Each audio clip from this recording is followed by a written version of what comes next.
রাধে রাধে বন্ধুরা, সুপ্রভাত সকলকে। কেমন আছো তোমরা সবাই? আমাদের গল্পকথার নতুন আরও একটি সুন্দর ব্লগে তোমাদের সকলকে জানাই স্বাগতম। আশা করছি সকলে খুব ভালো আছো, সুস্থ আছো, আর আমরাও বেশ ভালো আছি। আর আজকে যে দিনের ভিডিওটা শেয়ার করছি এটা ছিল হচ্ছে বুধবার, আর এখন বাজে ওই সকাল 6:45 মতো।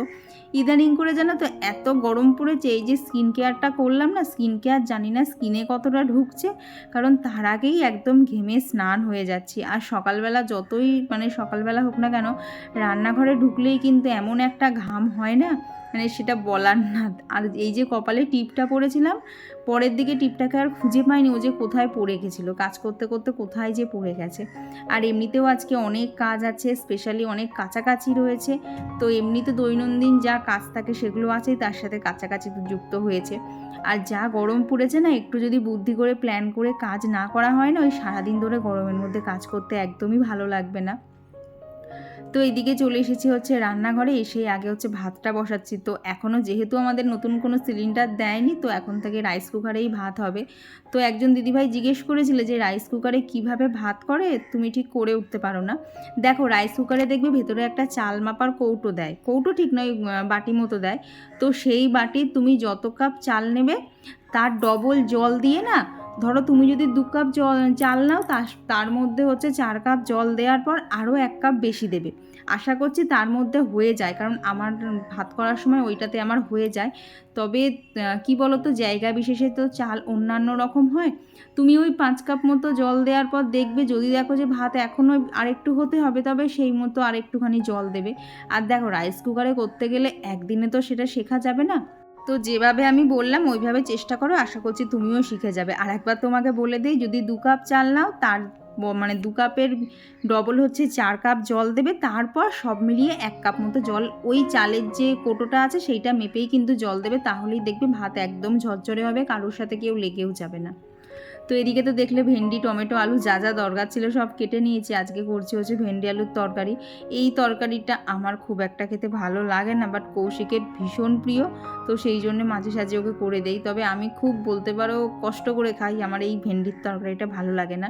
আমার আবার সর্ষে দিয়ে ভেন্ডিটা বেশি ভালো লাগে, সেই শুধু সর্ষেই হোক বা সর্ষে পোস্তই হোক, ওইটা আমার বেশি ভালো লাগে।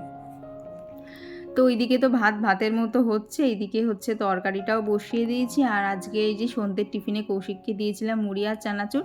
আর এখন তো বাজারে খুব আঙুর উঠেছে, আঙুরগুলো খুব মিষ্টিও হচ্ছে, তাই ওকে টিফিনে কিছু আঙুরও দিয়ে দিয়েছি, ও সময় মতো খেয়ে নেবে।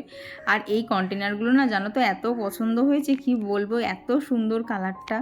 এই যে এদিকে মাখা মাখা করে ভেন্ডি আলুর তরকারিও রেডি, এদিকে আমার ভাতও হয়ে গেছে। এখন জাস্ট সুইচটা বন্ধ করে দিলাম। আর দাঁড়াও, তোমাদেরকে দেখাচ্ছি কতটা ঝরঝরে ভাত। খোলার সাথে সাথেই তো পুরো ধোঁয়া বেরিয়ে উঠেছে। আর ভাতও কিন্তু দেখো একদম ঝরঝরে, কেউ কারোর সাথে লেগে যায়নি। এরপর একটুখানি ওই ধরো মিনিট খানেক মতো হাওয়ায় রেখে দিলেই ঠিক হয়ে যাবে। তো এখন করে নেব হচ্ছে ডিম সেদ্ধ, আর সেই জন্য আমি এখানে ইউজ করে নিচ্ছি আগারোর এগ বয়লার। এখন যা গ্যাসের শর্টেজ চলছে, টুকটাক রান্নাঘরে কিন্তু এইরকম জিনিস রাখার খুব দরকার, তাহলে না গ্যাস অনেকটা সাশ্রয় করা যাবে। আর যেহেতু আমারও এখন বাড়িতে মজুদ কোনো সিলিন্ডার নেই, যেটা আমার চলছে ওইটাই আছে, তাই একটু তো বুঝে শুনে কাজ করতেই হবে। তো তোমরাও যদি আগারোর এই এগ বয়লারটা নিতে চাও, লিঙ্ক দেখো ডিসক্রিপশান বক্সে দেওয়া আছে, সেখান থেকে পারচেস করতে পারো। ভীষণ কাজের একটা জিনিস। আর এখানে তো দেখো ডিম সেদ্ধ ছাড়াও যে কোনো জিনিস স্টিম করা বলো, তারপরে ইডলি বানানো, এগুলোও কিন্তু ভীষণ ভালোভাবে হয়। চটজলদি যে কোনো ধরো টিফিন বাচ্চাদেরকে যদি স্টিমে বসিয়ে করাতে চাও, সেগুলোও কিন্তু এর মধ্যে খুব ভালোভাবে হয়। তো এইদিকে কৌশিক অফিসে বেরিয়ে গেছে, আর আমি এখানে গরমের মধ্যে কিচ্ছু না, প্লেন 1 গ্লাস ছাতু খেয়েছি। তো চলো এইবার ওপরে যাই। তো নিচের কাজ ছেড়ে ওপরে এলাম। কৌশিক অফিসে বেরিয়েও গেছে, ও ট্রেনেও উঠে পড়েছে, এখন মনে হয় বেশ খানিকটা চলেও গেছে। তো এখন বাজে হচ্ছে কাটায় কাটায় 8টা। আগে না কী হতো বলো তো, ঠান্ডা ছিল তো ও একটু পরের ট্রেনে যেত, বাট এখন আর পরের ট্রেনে যাচ্ছে না। তো কৌশিক বলছে আমি যদি তাড়াতাড়ি যাই তাহলে তাড়াতাড়ি আসতে পারবো। তো দেখলাম যুক্তিটা খারাপ না, ওই অত রাতে আসার থেকে যদি একটা ট্রেন আগে আসতে পারে না, আর ও যদি 8টার ট্রেনটা না পায় তাহলে 8:30টার ট্রেন, মাঝখানে আধ ঘন্টা লেট হয়ে যায়। তো দেখলাম তাড়াতাড়ি একটুখানি করে দেই, যার জন্য আজকে সকালবেলা ওপরের এখনও কিচ্ছু কাজ হয়নি। এই যে জানলাটা দেখতে পাচ্ছ, এটা কৌশিক খুলে দিয়ে গেছে, বাদবাকি এখন জানলা খোলা থেকে শুরু করে জামা কাপড় কাচতে হবে, বেড কভারটা চেঞ্জ করতে হবে, অনেক কাজ আছে। তো সেগুলো সব এক এক করে করবো। কিন্তু নিচ থেকে এসে আগে একটুখানি বসে নিচ্ছি, প্রচণ্ড গরম লাগছে। আর মাঝখানে যখন রুটি করছিলাম, চুলটাকে তো গুটিয়ে রেখেছিলাম, মাথার পেছনটা আমার পুরো ঘেমে গেছে। আর আমার তো অয়েলি স্ক্যাল্প, কিছু হোক বা না হোক তেল ছাড়াও কিন্তু আমার মাথা তেল চিটা হয়ে যায়। তো এই হচ্ছে ব্যাপার। তো চলো বাকি গল্প কাজ করতে করতে হোক, কারণ যা গরম পড়ছে না, বেশি রোদ ওঠার আগে মানে 12টার মধ্যে যদি সমস্ত কাজ ছেড়ে ফেলা যায় তার থেকে শান্তির আর কিছু নেই। দেখবি 12টা বেজে গেলে এমন একটা চিপচিপা গরম লাগে না, তখন কোনো কাজ করতে গেলেই যেন রাগ হয়, মনে হয় একটা জায়গায় বসে কাজ করি, বাট রান্নাঘরটা না। তো চলো কাজগুলো সমস্ত সেরে নিই। আর এইবার হচ্ছে কোমর বেঁধে কাজের শুরু। মাঝখানে যদি এতটুকু বসেছি তাহলেই দেখবো পরের দিকে কিন্তু সেই টাইমটাই আমার অনেকটা এক্সট্রা লাগছে। তাই না বসে সকাল থেকে একদম পাল্লা দিয়ে যদি কাজ করে নেওয়া যায় না, গরমের দিনে দেখবে তাড়াতাড়ি কাজগুলো হয়ে যাবে। আর স্পেশালি যদি রান্নাঘরের কাজ আগে ভাগে সেরে ফেলা যায়, তার থেকে আনন্দের তো আর কিছু নেই। যতই দেখবে রান্নাঘরে চিমনি চলুক, যাই হোক না কেন, ওই তেল চিটে রান্নার গরম এইসবের মাঝখানে না তারপরে তো ঘাম তো আছেই, মানে সব কিছু মিলিয়ে খুব অবস্থা খারাপ হয়ে যায়। তো তাড়াতাড়ি করে চেষ্টা করছি এই দিকের কাজগুলো সেরে আগে রান্নাটা সেরে নেব। আবার দেখো এই দিকের কাজ ছাড়বো কী করে, এই যে ভাবলাম হয়তো এক মেশিন কাচলে আজকে হয়ে যাবে, কিন্তু ও বাবা ভেতরে দেখছি জানো তো জিনিস বেরোতেই আছে বেরোতেই আছে। স্পেশালি কৌশিকের আজখানে মানে 5খানা জামা 5খানা প্যান্ট আছে। তো দেখলাম এত যদি একবারে দেই না ওভারলোড হয়ে যাবে, আর ওভারলোডে যদি মেশিনের মধ্যে জামা কাপড় দেওয়া হয় না ভালো পরিষ্কার হয় না। তো দেখলাম ওভারলোড করে দরকার নেই, এতে মেশিনেতেও আর কি চাপ পড়বে, মেশিনও তাড়াতাড়ি খারাপ হয়ে যাবে। তো দেখো সব ঢুকিয়েছিলাম, ঢুকিয়ে আবার বেশ কিছু বারও করে নিয়েছি। তো দেখলাম যা রয়েছে দুবারে কাচতে হবে, তো চুপচাপ দুবারেই কেচে ফেলি। আর এখন তো বলা যায় না যখন তখন আবার মানে নিম্নচাপ হয়ে বৃষ্টি চলে আসছে, তো তখন আবার শুকাতে পারবো কি না। তো দেখলাম খটখটে তো রোদ রয়েইছে, তো তাহলে মানে কাছাকাছিগুলো করেই নিই। তো এইখানে প্রথমে না কৌশিকের শুধু জামা প্যান্ট আর টুকটাক কয়েকটা জিনিস দিয়েছিলাম হালকার মধ্যে, কারণ জিন্সের প্যান্ট দেখবে জলে চোবালেই এমনিতেই অনেক ভারী হয়ে যায়। তো ওদিকে এক মেশিন কাচতে বসিয়ে দিয়েছি, ওইটা হবে মেলবো, তারপর আবার আর এক মেশিন কাচতে হবে। তো বুঝতেই পারছো অনেক কাজ রয়েছে। তবে সেই কাছাকাছির মধ্যে এই যে বেড কভারটা দেখছো, এটা তো অনেক দিন হয়ে গেল পাতা হয়েছে, তো সেটাকেও আজকে চেঞ্জ করেই নেব। যেহেতু দেখলাম কাচ্ছি, আবার শুধু শুধু চাদরটা ফেলে রেখে কি হবে, চাদরটাকেও ওর মধ্যে ঢুকিয়েই দেবো। আর এই যে গতকাল রাত্রে কৌশিকের জানি না মাথায় কি ভূত চেপেছিল, ওর নাকি খুব ঠান্ডা লেগেছে। তো আমি তো গতকাল রাতে আমার ব্ল্যাঙ্কেট লাগেনি, কৌশিক আবার ব্ল্যাঙ্কেট মুড়ি দিয়ে শুয়েছিল। তো সেটাকেও এখানে রেখে দিলাম। আর এটাকে ভেবেছি জানো তো এই রবিবারে আর কি ভালো করে রোদ খাইয়ে তারপর তুলে দেবো। তো যেদিনকেই তো আমি বেড কভারটা চেঞ্জ করি, বেডের চারপাশটা ভালো করে মুছে নেই, কারণ অন্যান্য দিন করতে গেলে না ওই আমার মনে হয় যেন বিছানার চাদরটাতেও ধুলোগুলো উড়ে উড়ে লাগছে। তো ওই জন্যে যেদিনকে বেড কভারটা চেঞ্জ করি সেদিনকেই এগুলোও করে নিই। আর বেডটা মোছার সাথে সাথে কিন্তু এইদিকে যে ফুলদানিটা থাকে সেটাকেও মুছে নেই। যদিও এখানে মানে সেরকম একটা ধুলো যায় না, তবে কি বলতো জানলার থেকে ধুলোগুলো আসে আর খুব একটা বাজে দেখতেও লাগে। তো ওইগুলোকেও সব মুছে নিয়েছি। তারপর জানো তো এখানে তো আজকে সিলেক্টই করতে পারছিলাম না জানো তো কোন বেড কভারটা পাতবো। তো প্রত্যেকটাই পাতা হয়ে গেছে অনেক দিন করেই, তো ভাবলাম এই বেড কভারটাই আজকে পাতি, এটা অনেক দিন হলো পাতা হয়নি। আর তারপরে কি বলো তো ওই বেড কভারটা না অনেকটা পুরনো, তো বিছানায় পাতলে দেখবে গরমকালে একটু পুরনো বিছানার চাদর বেশ মানে কি একটু নরম লাগে, তো তখন বিছানার ওপর কিন্তু মানে শুতে খুব আরাম লাগে। এটা স্পেশালি আমার মতামত যে গরমকালে পুরনো সুতির বিছানার চাদরে শুলে কিন্তু ভীষণ আরাম লাগে। এইটা মনে হয় লাস্ট গরমে পেতেছিলাম, আর আবার এইবার গরম থেকে ওকে আর কি শুরু করলাম। তো এইখানে সমস্ত বালিশগুলো কভারগুলো পরানো হয়ে গেছে, এখন জাস্ট চাদরটাকে টান টান করে পেতে নিলেই হবে। আর দেখো চাদরটা সুতির আর তারপর পুরনো, তো কি তাড়াতাড়ি পাতা হয়ে গেল, খুব একটা বেশি নড়ে না, ওই যেখানে চাদর সেখানেই থাকছিল, তো যার জন্যে পাততেও খুব একটা বেশি সময় লাগেনি। তো চলো এবার টুকটুক করে তোমাদের সাথে কিছু কমেন্ট শেয়ার করে নেই। তো আমার গত ভিডিওতে পম্পাশীল দিদিভাই লিখেছো প্রতিদিনের মতো আজকের ভিডিওটাও খুব সুন্দর হয়েছে, আর ডিম পোস্ত রান্নাটা দেখে খুব লোভনীয় মনে হচ্ছে, আমিও একদিন ট্রাই করব। হ্যাঁ গো অবশ্যই করো। তবে কি বলো তো ডিমের ঝোলে যেমন আচ্ছা করে ভাতটাকে মেখে বা রুটি দিয়ে বেশ মাখিয়ে খাওয়া যায়, এই ডিম পোস্তটা রুটির জন্য অতটা না, তবে গরম ভাতে মানে অসাধারণ সুন্দর লাগবে। তবে বললে একদিন অবশ্যই ট্রাই করো। আর তুমি লিখেছো যে দিদিভাই টমেটোটা কি স্কিপ করা যাবে, আমার টমেটো কুচি তরকারিতে বেশি ভালো লাগে না, তাহলে পেস্ট করে দিও। আমার মানে আমি যেখানে রেসিপিটা দেখেছিলাম আমি সেখানে টমেটোটা কুচি করেই দিতে দেখেছিলাম, তো সেই জন্যে কুচি করে দিয়েছি। তোমার অসুবিধা হলে পেস্ট করে না হলে গ্রেট করে দিতে পারো, তবে টমেটোটা দিও, খেতে একটু অন্যরকম টেস্ট হয়। যতই হোক ডিম জিনিস তো একদম সাদামাটা করলে ভালো লাগবে না, তো তুমি পেস্ট না হলে গ্রেট করে দিও, আশা করছি তোমারও ভালো লাগবে। তো আর গত ভিডিওতে কমেন্ট করেছিল সম্পিতা পাল দিদিভাই, তো দিদিভাই লিখেছো তোমার ভিডিও খুব ভালো লাগে দি, থ্যাংক ইউ। আর কমেন্ট করেছিল হচ্ছে পৌলমিদি, তো পৌলমিদি লিখেছো আমরা ঘুরতে যাচ্ছি দার্জিলিং। দিদিভাই এটা কি আমাকে বলার খুব দরকার ছিল? বিশ্বাস করো মনে হচ্ছে আমিই চলে যাই। তো তুমি লিখেছো 5th মে যাবে আর 10th মে আসবে তোমার হাজব্যান্ড আর বন্ধুরা ওদের ওয়াইফদের সাথে, মোট 25 জন। বাবা, তাহলে তো বিশাল মজা হবে। যতই বাস ট্রেন হোক না কেন, সবাই মিলে হই হই করতে যাওয়ার যে কী আনন্দ, মানে তুমি ওখানে বলছো, আমি এখানে জাস্ট ভাবছি যে কতটা পরিমাণ আনন্দ হবে। তো উইশ করলাম তোমাকে, তোমরা খুব ভালো করে ঘুরো। আর কমেন্ট করেছিল হচ্ছে সোমা পাল দিদিভাই আর শম্পা পাল দিদিভাই লিখেছে জানো তো আমিও ওই একটা এগ ব্রয়লার নেবো ভাবছি, কিন্তু একটু দেরি হচ্ছে। ঠিক আছে গো, দেখো আমাদের মধ্যবিত্ত পরিবারে চাইলেই তো সব জিনিস ঝপাং করে হয়ে যায় না। একটা জিনিস দেখলাম, তারপর সেটার জন্য মনস্থির করা, তার জন্য টাকা পয়সা জমানো, একটু তো সময় লাগে। যদিও বলবো এগ ব্রয়লারটার খুব একটা বেশি দাম না, কিনে নিতেই পারো। তো এই দেখো তোমাদের সাথে কথা বলতে বলতে উপরের কাজ মোটামুটি কমপ্লিট করে এই যে চলে এসেছি হচ্ছে নিচে। এই দিকটাতে এখন একটু ডাস্টিং করে নেব। এই দিকের জানলা তো সবসময় বন্ধ থাকে, তাতেও যে এই দিকটা কি করে ধুলো হয় জানো তো। আমার মনে হয় ধুলো নয়, জানলার ফাঁক দিয়ে বেশি ঢোকে, কারণ এদিকে তো জানলা খোলাই হয় না, মানে কখন খোলা হয় হাতে গুনে বলতে হবে। তো তা সত্ত্বেও দেখলাম এখানে অনেকটাই ধুলো পড়েছে, তো এই দিকগুলো ভালো করে পরিষ্কার করে নিয়ে তারপরে হচ্ছে বাপির ঘরটাও পরিষ্কার করে নেব। আর কি, যেগুলো আমি ডাস্টিংয়ের কাজ টুকটাক প্রত্যেক দিনই কম বেশি করতে থাকি, তাহলে না ওই একদিনে অতিরিক্ত করতে হয় না। আর গরমের মধ্যে না একদিনে অতিরিক্ত করতে গেলে কষ্টও হবে বেশি। তো প্রত্যেক দিন যদি ভাগে ভাগে একটু একটু করে নেওয়া যায় না, তাহলে ঘর বাড়িও পরিষ্কার থাকবে, আর সবথেকে বড় কথা নিজের কষ্টটা কম হবে। কারণ এই গরমের মধ্যে ফ্যান অফ করে ডাস্টিং করা যে কী কষ্টকর, সেটা আমরা যারা করি তারা তো বুঝতেই পারি। কারণ অনেকেই মনে করে বাড়ির মধ্যে থাকি তাহলে আর কি সবসময় মনে হয় ফ্যান চালিয়ে বসে আছি, কিন্তু সব কাজ কি আর ফ্যান চালিয়ে হয়? এই যে ছোটাছুটির কাজগুলো, এই সব কাজগুলো কি আর ফ্যান চালিয়ে বসে বসে হয়? এইগুলো করতে গেলে যে কষ্ট হয় সেটা ওই যে বলি না, দূর থেকে দেখলে বোঝা যায় না, কিন্তু যে করে সে টের পায়।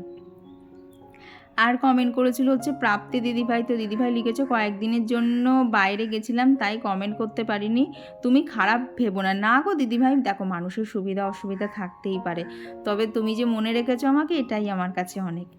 আর সুরভিদি লিখেছো এই ভুলটা আমিও করেছি, যত জায়গায় বেড়াতে গেছি ম্যাগনেট আনিনি, আর এখন ভাবি যদি আনতাম ফ্রিজে লাগিয়ে রাখতাম। সত্যি গো, এই আফসোসটা আমারও হয়। এখন যদিও বা ঘুরতে যাওয়া হয় না, বাট বিয়ের পর তো অনেকগুলো জায়গাতেই গেছি। গুজরাটেও টুকটাক আশেপাশে ঘুরেছি, তারপরে ধরো কাশ্মীর যাওয়া ছিল, মুম্বাই যাওয়া ছিল, তো সেখান থেকে স্মৃতি হিসাবে টুকটাক শোপিস বলো বা ঘর সাজানোর জিনিস বলো এইসব এনেছিলাম, কিন্তু ম্যাগনেট আনিনি। কাশ্মীরে যেন কত ম্যাগনেট বিক্রি হচ্ছিল, কিন্তু তখন ম্যাগনেটের প্রয়োজনীয়তাটা বুঝিনি যে ওগুলো ফ্রিজে লাগিয়ে সুন্দর করে সাজানো যায়।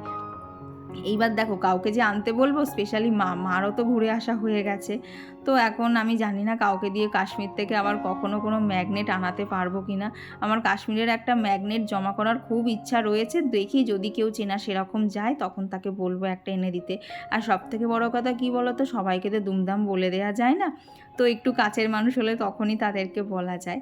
তো এই যে এক মেশিন জামা কাপড় কাচা হয়ে গেছে, পরেরটা বসিয়ে দিয়ে আবার গেছিলাম ছাদে, তো ছাদ থেকেও জামা কাপড় মেলা হয়ে গেছে। আর এখানে না কৌশিকের দোকানে সাদা কালারের শার্ট ছিল, তো সেগুলো দেখলাম একদম কেমন হয়ে গেছে, তো হালকা করে উজালা দিয়ে এগুলোকে না ঘরেই মেলে দিয়েছি, ওগুলোকে আর ছাদে দেইনি। তো এই যে হচ্ছে সেরা ম্যাগনেট, তো এই ম্যাগনেটটাকে ফ্রিজের এইখানে লাগিয়েছি। কেমন দেখতে লাগছে অবশ্যই কমেন্ট করে জানিও প্লিজ, আমার তো খুব পছন্দ হয়েছে। আর এইদিকে কাজ করতে করতে আমার পেয়ে গেছে খিদে, তো সকালে তো ভেন্ডির তরকারি করেছিলাম, তো ওটা আমার অতটা খেতে ভালো লাগে না, তো সেই জন্যে একটু বেগুন ভাজা করেছিলাম, তো তার মধ্যেই এক পিস বেগুন ভাজা নিয়েছি, এইটা দিয়েই আমার দুটো রুটি খাওয়া হয়ে যাবে। বেগুন ভাজা আর রুটি খেতে আমার এত ভালো লাগে। তো খাওয়া দাওয়া করে এই যে আরও এক রাউন্ড কাছাকাছি কমপ্লিট হয়ে গেছে, তো এইবার এগুলোকেও ছাতে দিয়ে আসবো, দিলে সমস্ত মানে কাছাকাছি ঝামেলা একদম মিটবে। যদিও মেশিনে কাচি, তাহলে ওই যে টেনে টেনে নিয়ে যাওয়া, তারপরে মেলা আবার এনে সেগুলো গোছানো, তারপরেও কাজ থাকে। তবে কি বলো তো, ওই কাচতে হয় না হাতে, এইটাই যা রক্ষে। আর যদি আমাকে এত হাতে কাচতে হতো না, তাহলে দেখতে প্রত্যেক দিনই আমি কেচে যাচ্ছি, কারণ যেদিনকেই দেখো মেশিনে কাচা হচ্ছে অনেক জামা কাপড় হয়ে যায়। তো এইগুলোকে এখন মেলবো, তো এইগুলো না মেলছিলাম, মেলতেই দেখলাম গাছের না অবস্থা খুব খারাপ, তো সেই জন্যে গাছেও ভাবছি আগে না জলটা দিয়ে দেবো, তারপর অন্য কিছু করব। তো এইদিকে তো জামা কাপড় মেলা হয়ে গেছে, এখনও বালতিতে অনেক জামা কাপড় ছিল। তো দেখলাম খানিকক্ষণ আগে যে জার্কি শার্টগুলো দিয়ে গেছিলাম না, সেগুলো দেখছি কলার বাদে না বাকি জামাটাই শুকিয়ে গেছে। তো ভাবলাম ওগুলোকে তাহলে একটু ঘরে মেলে দিই, তাহলে এইখানে যে জায়গাটা ফাঁকা হবে সেগুলোকে এখন আমি এই জামা কাপড়গুলো মেলে দিতে পারবো। মোটামুটি সব কিছুই তাড়াতাড়ি শুকিয়ে গেছিলো আজকের মধ্যে। আর এইদিকে দেখেছো কতগুলো জিন্সের প্যান্ট জমা ছিল কৌশিকের, ওই জন্য না কৌশিক প্যান্ট পরার সময় না ও রেগুলার ইউজের প্যান্টগুলো খুঁজে পাচ্ছে না। আর আমি তো বুঝতে পারছি ওগুলোকে সব আমি মেশিনের মধ্যে জমিয়েছি, আজকে যদি না কাচতাম না খুব অসুবিধায় পড়ে যেতাম। আর এদিকে এই যে দুটো বেড কভারও ছিল, তো সমস্ত কিছু মেলা এখানে কমপ্লিট। তো চলো নিচে যাই, নিচে গিয়ে একটা ছোট্ট কাজ আছে, সেটা হচ্ছে আমার যে এই যে প্রিয় লাকি ব্যাম্বো, আর ওদিকে হচ্ছে এই গাছটার নাম না আমার এক্ষুনি বর্তমানে, হ্যাঁ স্নেক প্ল্যান্ট, এইবার মনে পড়েছে স্নেক প্ল্যান্ট। তো এই গাছগুলোকে একটুখানি না বাইরের দিকে দেওয়ার দরকার, তো ওদেরকে না কড়া রোদে দিলে দেখি পাতাগুলো কেমন যেন ঝুলে যায় লাকি ব্যাম্বোর। তো সেই জন্যে জানলা থেকে রোদটা একটু সরে গেলে তারপরেই ওগুলোকে রোদে দেই। তো তারপর নিচে এসে একটুখানি বসেছিলাম, প্রচণ্ড গরমে কষ্ট হচ্ছিল। তারপর ওইদিকে নিচে এসে হচ্ছে ওদিকে ডাল বসিয়েছি। আর আজকে জানো তো ভ্যারাইটিস মাছ রান্না হবে। তো ভ্যারাইটিস বলছি এই কারণেই, এখানে রয়েছে ল্যাঠা মাছ, পোনা মাছ আর সরপুঁটি মাছ। তো এই রকমের মাছ হচ্ছে একসাথেই রয়েছে।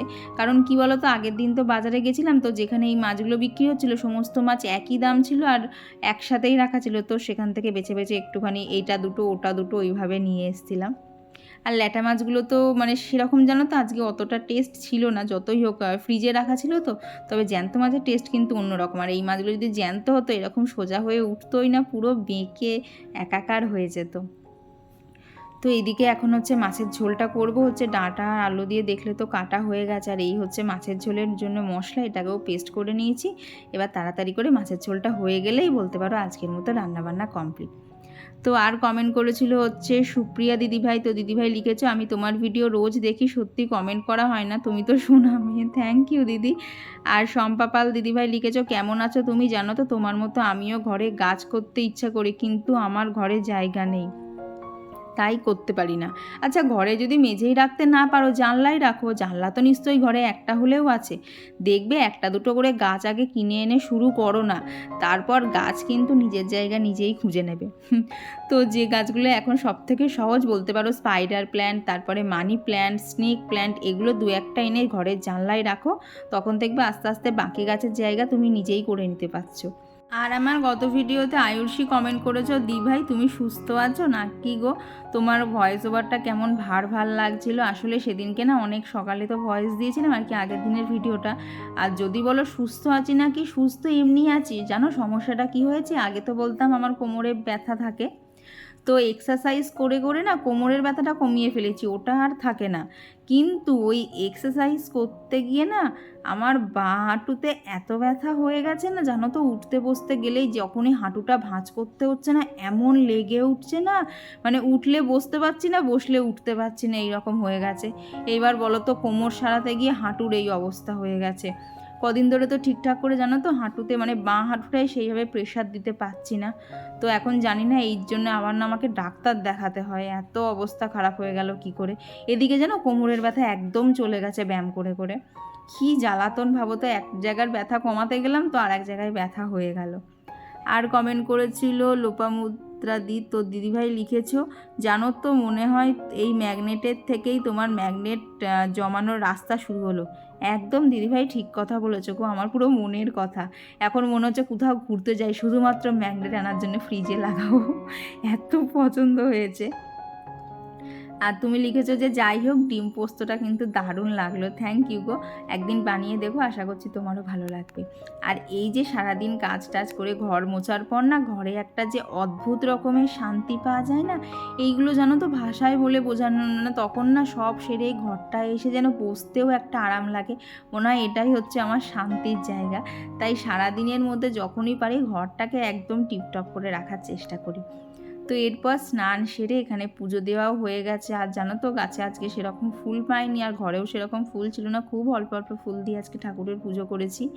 তারপর এই যে খাওয়া দাওয়া কমপ্লিট করে সেই যে ফল আনা হয়েছিল, তো হাফ বেদানা না ছিল, আজ খাবো কাল খাবো করে খাওয়া হচ্ছিল না, তো সেই বেদানাটাকেই এখন ছাড়াতে বসেছি। এই বেদানা খেতে গেলে দেখবে একটা সমস্যাই, ছাড়ানোর অভাবে খাওয়া হয় না। তো অল্প করে ছাড়িয়েছিলাম, খেয়ে ওটা খাওয়াও হয়ে গেছে। তারপর এখন তোমাদের সাথে দেখা হচ্ছে সন্ধেবেলা, এখানে সন্ধেবেলা এখন ঠাকুরের পুজোটাও দিয়ে নিয়েছি।